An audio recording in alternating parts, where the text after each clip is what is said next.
I'm about to do something with the new Toyota GR-GT that no one outside of Toyota has ever done. I'm going to press this button here to start it. And now I'm going to turn this dial on the steering wheel to put it into track mode to make it a bit louder. Now it's warmed up, I'm going to give it some revs. It sounds good in here, but I also want to hear it from the very back. Look at the droplets of water as well. Oh yeah. Well, this sounds great. There is something odd about it. If you look on the bonnet, there is no Toyota badge. Here on the wheels, there should be a Toyota badge, but there's not. It just says GR. Then here at the rear, there is no Toyota badge. Look, it just says GT and GR down here. And inside, on the steering wheel, where you definitely normally have a Toyota badge, it's GT and GR. That's because this is not called the Toyota GR-GT, it's merely called the GR-GT. And that's because while you have Toyota, Lexus, and now Century as individual brands, GR is now also an individual sub-brand, and they'll have a whole host of exciting sporty cars, with this one sitting at the top.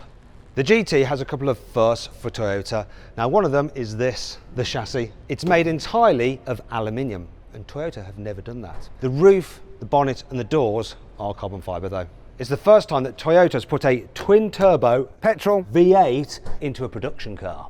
It's the first Toyota to have a carbon fibre torque tube. The LFA had a carbon fibre prop shaft just like this, but this was made out of aluminium.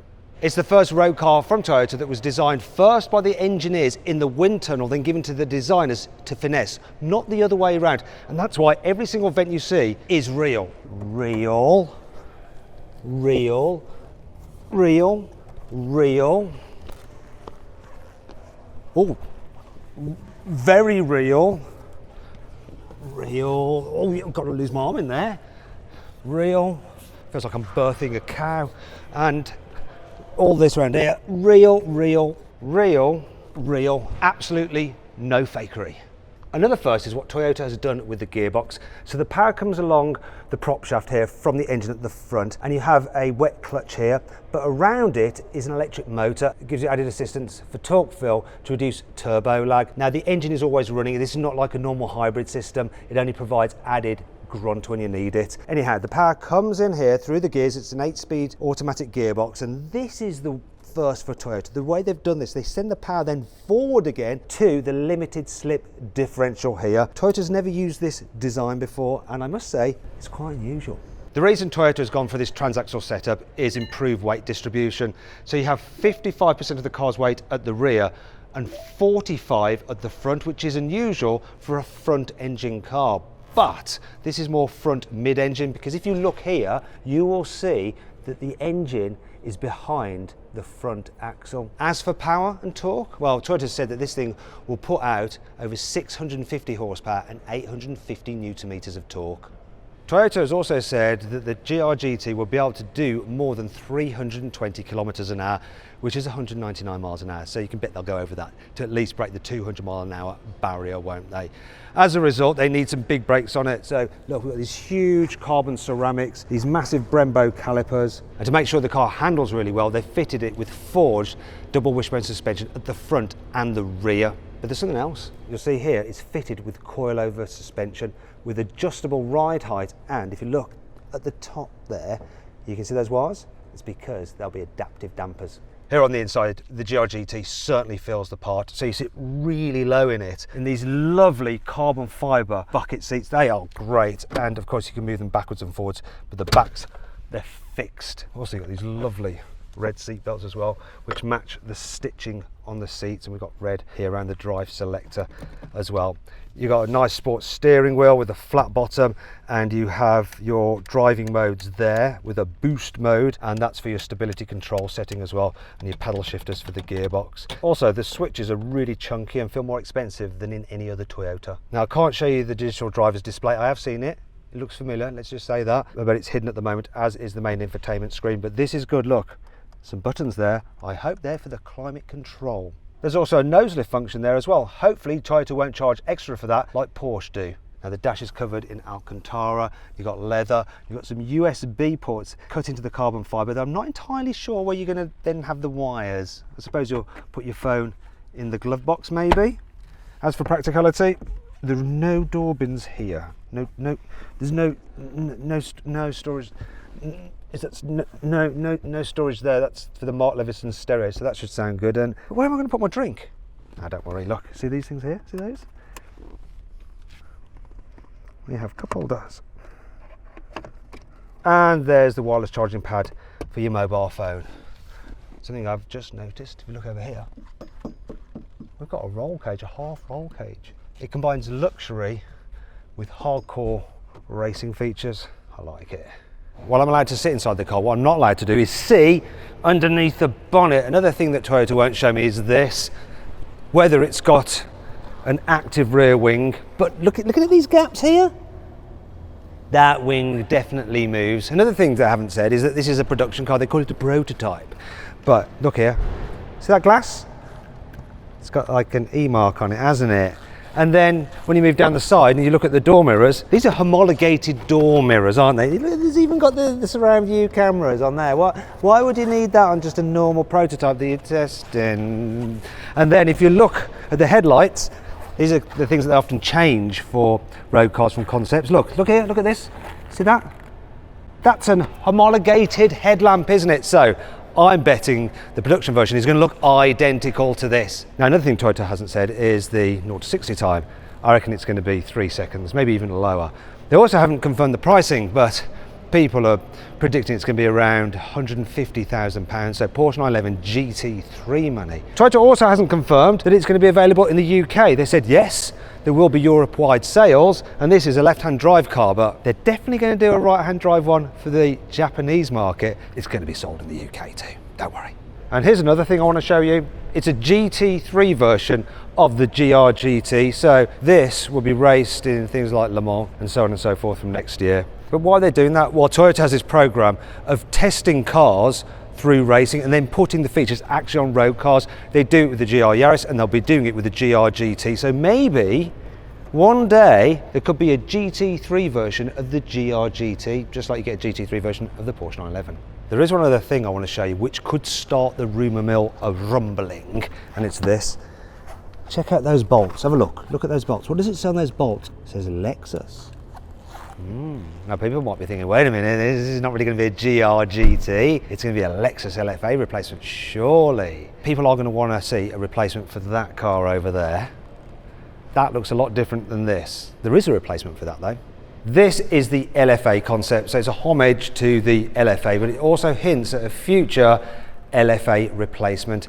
And Toyota haven't said much about this car other than it's electric. The actual architecture underneath is the same as the GR GT, but obviously it hasn't got a twin turbo V8 or any of that kind of stuff. Now design wise, it's sort of got that same like artistic, humble look as the LFA, but it's totally modern. So you've got Lexus's modern light signature there as well. We've got huge vents there, not to feed air into a 4.8 litre V10, just for cooling and aero. You've also got these nice vents on the bonnet. Now, they don't remind me of a Lexus, they remind me more of a Lotus Emira. See what I mean? Moving down the side, so we've got some more vents here. Some very concept car door mirrors there. And this bit is a nod to the LFA. You can see it here, see this vent? Now, normally on the LFA, that was feeding air into an oil cooler. There's another vent here on the LFA, which feeds air into the radiator on the LFA, but here it's just pure air. If you look down here, you'll see, look, hello, can you see my hand? Roofline, though, is very much like the LFA, the way it falls away to the back. But this has a weird feature on there. That is a drone that can fly off and follow you around to film you when you're having fun in your car. Obviously, that is not going to make production. What may do, though, is a retractable rear wing which can go up or down again depending on which driving mode you're in. Now also at the back you'll see this design here with the air vents. Once again on the LFA they were there to aid cooling with the radiators, but here it's more for show and a nod to its predecessor. The biggest nod though is this, look. See that? That light is to mimic the tri-exhaust on the LFA. Looks cool, doesn't it? There's some more similarities on the inside, so let's go check it out. There are various LFA vibes, like this part reminds you of the LFA, the door card design, but obviously it's just totally modern and actually quite futuristic. Speaking of which, we have a yoke steering wheel. Now Lexus has already introduced a yoke on the RZ. This is like some serious advancement. It's kind of crazy. Oh look, we have paddle shifters with an M mode on the dash here. That bodes well, so you'll probably be able to have synthesized manual gear changes. Also notice these switches here are very much like in the original LFA as well, and the design of the dash, well, that's completely new with this screen design. That'd be interesting if they make that with this curved screen. It looks good. The materials in here, obviously it's very concept car-y, but it feels nice, and you sit very low in it as well. It's interesting that they've given the driver's seat a different colour to the passenger seat. We also have like this double bubble roof, which is nice, and the HVAC controls are actually up there. Look, so that's your climate control up there, so it's not down here, which is interesting. I wonder what other features it has. I wonder if it does anything if I press these buttons. Oh, did it? Did it just do something? It's like someone's turned it on. Wait a minute, that sounds like the LFA. It's obviously running through some sound clips that it could possibly do. I wonder if it does any others.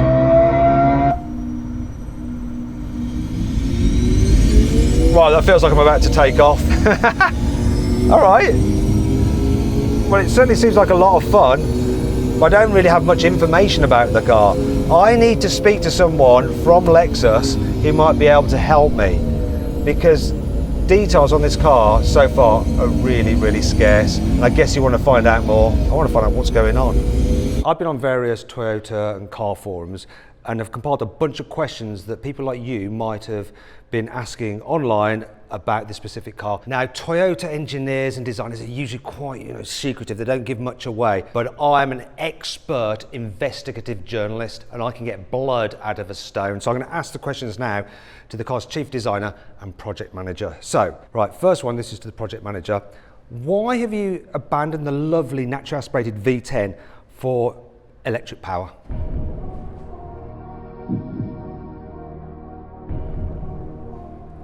A question to you then, chief designer. How are you going to replace that V10 sound? How many motors has it got? 2? It's got to have 2. Four-wheel drive or rear one? Tri-motor for the Okay.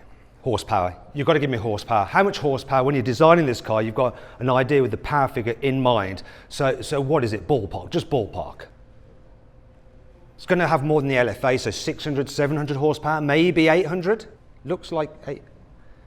Will production be limited again? You're going to limit this, right? Yeah?